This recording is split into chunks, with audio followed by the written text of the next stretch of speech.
Hello friends, how are you? Hope आप सभी अच्छे होंगे ना। Welcome to our Geographia classes. Interior of the earth हमने पार्ट 1 में किया था, उसका एक्सप्लेनेशन, उसका डिस्कशन किया था ना। इस पार्ट में हम कुछ एमसीक्यूज करेंगे जो कि सेल्फ असेसमेंट के लिए हैं। उसमें एक पार्ट रह गया था, वो हम डायग्राम डिस्कस कर रहे थे। लेट अस सी, हम उस डायग्राम को एक बार दोबारा देख लेते हैं। ये हमारा डायग्राम हम देख रहे थे उस टाइम। तो ये पार्ट हमने बताया था कि लिथोस्फीयर है, that is crust plus upper mantle lithosphere हो गया। ये पार्ट हमारे पास जो है क्रस्ट का पार्ट है, दिस इज ओके। यहाँ से ये मेंटल पार्ट शुरू होता है। एस्थेनोस्फीयर जो अपर मेंटल में प्रेजेंट होता है, ये हमारे पास जो है लोअर मेंटल है and this is upper mental okay. Now ये जो है सेकेंड पार्ट, यहाँ पे मेंटल फिनिश हो जाता है 2900 किलोमीटर, जिसको हम गुटेंसबर्ग या विशर्ट ट्रांजिशन जोन या डिसकंटिन्यूटी बोलते हैं। इसके बाद शुरू होता है हमारा ये पार्ट जो है, ये कोर पार्ट है। ये अपर जो आउटर कोर होता है वो लिक्विड फॉर्म में होता है, इनर कोर जो होता है वो सॉलिड फॉर्म में होता है। ये लिक्विड फॉर्म में होता है आउटर कोर, इसीलिए से जो एस वेव्स होते हैं वो इसको पास नहीं कर पाते। ये हमने अर्थक्वेक के अंदर पढ़ा था। अब हम इसमें कुछ एमसीक्यूज करते हैं, चेक करते हैं हमें कहाँ पे कंफ्यूजन है और हम उसको क्लियर करें। Now first question is, which one of the following is a direct source of information about the interior of the earth? Volcanoes, seismic waves, gravitational force, earth magnetism। अब हमें ध्यान में रखना होगा कि डायरेक्ट सोर्सेज कौन से और इनडायरेक्ट सोर्सेज कौन से हैं। हमने बहुत अच्छे से पढ़ा था इसको, जिसमें हमने पढ़ा था माइनिंग, ड्रिलिंग और वॉल्केनिक इरप्शन जो है वो डायरेक्ट सोर्सेज होते हैं। Gravitational force, gravity anomaly, seismic waves सब इनडायरेक्ट होते हैं। तो इसका करेक्ट आंसर हो जाएगा volcanoes. Now next is Moho discontinuity is found और प्रेजेंट बिटवीन किन के बीच में पाई जाती है? Crust and core, between mantle and core, inner core, outer core, lower crust and upper mantle. हमने 5 टाइप्स की डिसकॉन्टिन्यूटीज पढ़ी थी और हमें अच्छे से ध्यान में होगा ये चीज़ कि मोहो डिसकॉन्टिन्यूटी जो है, यानी कि मोहो डिसकॉन्टिन्यूटी से हमारी मेंटल लेयर जो है स्टार्ट होती है। तो ये हमें पता होगा कि जो मेंटल लेयर है वो क्रस्ट के नीचे पाई जाती है, उसके बिलो है। तो हमें ध्यान होगा कि इसका करेक्ट आंसर होगा lower crust and upper mantle के बिटवीन पाई जाती है। Gutenberg discontinuity is also known as dash discontinuity. Gutenberg discontinuity का भी हमने पढ़ा है। हम इसको दूसरे किस नाम से जाना जाता है, ये कहाँ प्रेजेंट होता है? First is Repetti, Conrad, Wiechert and Lehmann. तो गुटेनबर्ग डिसकॉन्टिन्यूटी हमें पता है 2900 किलोमीटर पर पाई जाती है, मेंटल और कोर के बीच में है ये। तो इसका सेकंड नेम है विशर्ट। Now next is core is also known as, क्या कहेंगे कोर को? Lithosphere, pyrosphere, barysphere, asthenosphere. हमने ये तीनों लेयर्स भी पढ़ी हैं। हमने क्रस्ट, मेंटल, कोर भी पढ़ा है। तो हमें बहुत अच्छा से प्रेजेंट पता होगा, क्योंकि लिथोस्फीयर, पायरोस्फीयर, बेरिस्फीयर हमें पता है सेस्मिक वेव्स के बेस पे हमने पढ़ा था। और जो क्रस्ट, मेंटल, कोर जो है ये इंटरनेशनल जियोडेसी जियोफिजिक्स की अकॉर्डिंग जो है इसका क्लासिफिकेशन किया गया है। तो कोर को हम क्या कहेंगे? कोर को हम कहेंगे barysphere. Which is not the correct statement, क्या है कौन सा नहीं है? Okay, which is not the correct statement नहीं है। Thickness of oceanic crust is greater than continental crust, हमने पढ़ा था। Inner core is solid in nature. Gutenberg discontinuity is found at the depth of 2900 kilometre. Asthenosphere is present in upper mantle. हमें ये देखना है इसमें से कौन सा करेक्ट नहीं है। तो ध्यान करें, हम इसमें थिकनेस को भी ध्यान करें, एस्थेनोस्फीयर को भी, सभी पॉइंट्स को हम देखें। तो हमें पता है ओशनिक क्रस्ट की थिकनेस कम होती है as compare to continental crust. तो इसका करेक्ट आंसर ए होगा।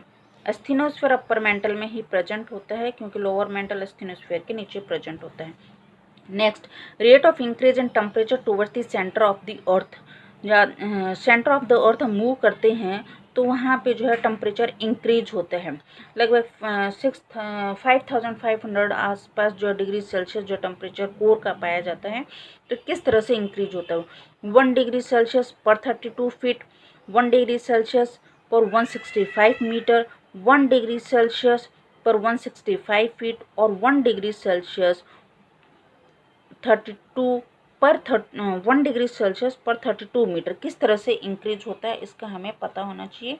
तो ये जो टेम्परेचर जो है इंक्रीज होता है दैट इज़ 1 डिग्री सेल्सियस पर 165 मीटर पे जो है ये इंक्रीज होता है, sorry not decrease, it's increase होता है।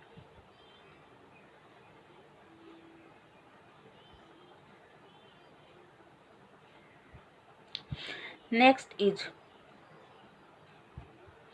molten rock below the surface of the earth, magma molten rocks below the surface of the earth is क्या कहेंगे, लावा, मैग्मा, बासाल्ट और ग्रेनाइट, क्या कहेंगे हम इसको। मोल्टन रॉक्स अपर सरफेस पे आ जाता, सरफेस पे बाहर आ जाता तो लावा कहेंगे, और यदि वो बिलो द सरफेस ही ठंडा हो जाता तो हम उसको क्या कहेंगे, मैग्मा कहेंगे। सॉरी इसमें थोड़ा सा मिस्टेक है, चेंज कर लेना, इसका आंसर बी नहीं, इसका होगा 1 डिग्री सेल्सियस पर 32 मीटर। ओके सॉरी, ये एटमॉस्फेयर में इंक्रीज होता है। Okay now next is the thickness of mental layer is, कितनी है मेंटल लेयर की thickness, 2000 kilometre, 2900 kilometre, 3500 kilometre, 2545 kilometre. तो ये इंक्रीज सॉरी थिकनेस होती है मेंटल की कितनी, 2900 किलोमीटर, और यहीं से हमारा गुटेनबर्ग स्टार्ट हो जाता है, यानी कि कोर की जो है पार्ट यहाँ से शुरू हो जाता है।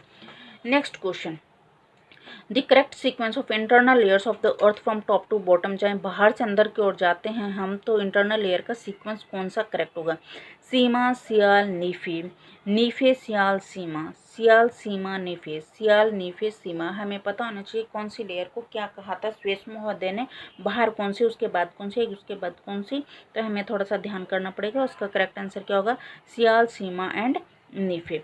Next, repeated discontinuities found between, repeated transition zone है किसके बीच पाया जाता है, upper crust, lower crust, inner core, outer core, lower crust, upper mantle, lower mental.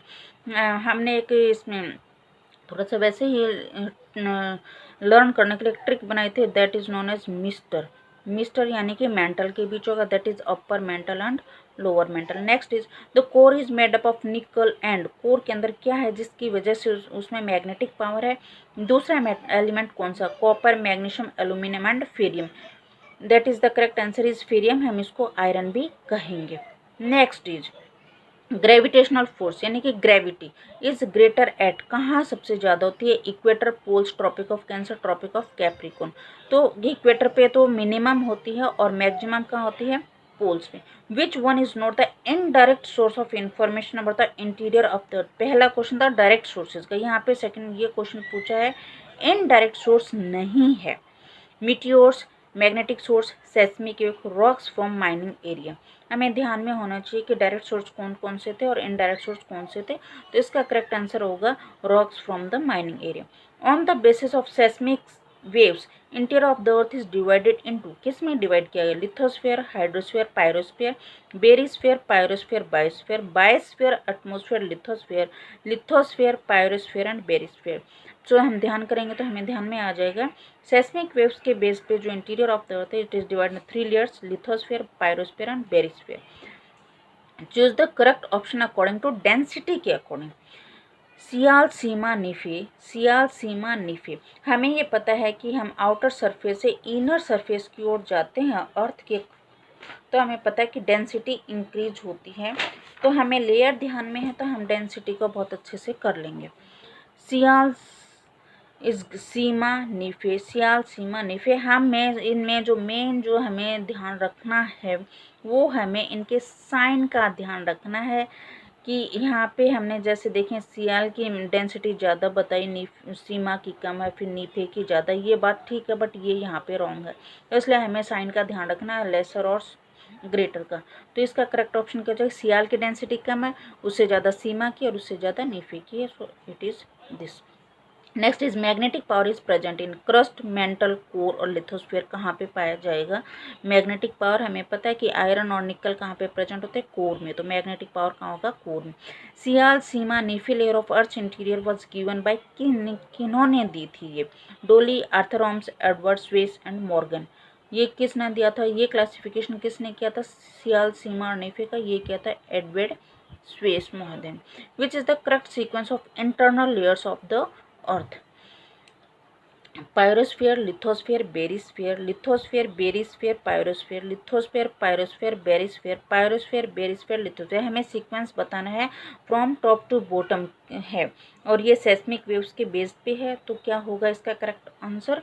That is lithosphere, pyrosphere and barysphere. Asthenosphere is found in कहाँ? Lower mantle, upper crust, upper mantle, outer core. Asthenosphere layer जो कि weakest zone होता है, ये कहाँ पाया जाता है, किस लेयर में पाया जाता है? That is in upper mental. A transition zone between inner core outer core के बीच में जो ट्रांजिशन जोन है वो कौन सा जोन है, क्या कहेंगे हम उसको? That it is known as the Lehmann discontinuity zone हम इसको कहेंगे। Okay, now I think so अच्छा लगा होगा वीडियो आपको, क्वेश्चंस भी समझ में आएंगे, टॉपिक भी समझ में आया होगा। इसके बाद हम नेक्स्ट टॉपिक लेंगे वोल्केनिक इरप्शन। होप आपको समझ आया होगा और क्वेश्चंस भी आपको अच्छे लगे होंगे, बेनिफिट होगा, सेल्फ असेसमेंट आपका बहुत अच्छा रहा होगा। So thanks a lot. कोई भी क्वेरीज आपको प्लीज़ आप कमेंट बॉक्स में ज़रूर डालें, उसका रिप्लाई किया जाएगा। Thank you, have a nice day, bye bye, take care.